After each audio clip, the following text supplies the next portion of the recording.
ขอเจริญสุขเจริญพรออกตนญาติโยมเมื่อนี้กะวันที่21 เดือน 11 2025แห่งงานเฮาก็มาเฮ็ดหนทางแปลงหนทางเอาเฮาสิพาไปเบิ่งกันเลยมา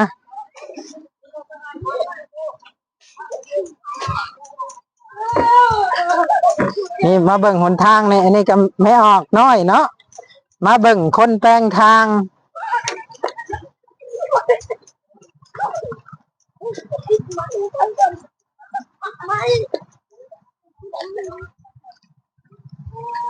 ได้เท่าองค์อาจมาเบิ่งคนแปลงทางวะนี่นะมาเบิ่งหนทาง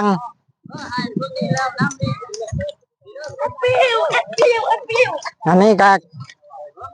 ให้น้องเฮาเนาะนี่ก็จับเลยกันแน่ทีละเล็กน้อยนะเดี๋ยวให้พี่อันนี้ก็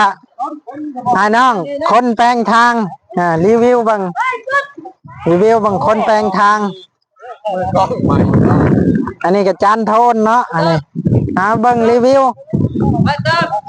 รุ่นตะกี้บ่สำเร็จเนาะอันนี้เห็ดรอบ2ที่เป็นหายกระสอบเด้อออกต้นญาติโยมอันนี้หายกระสอบเอาไปเห็นก็ฝากกดไลค์กดแชร์เด้อสาธุ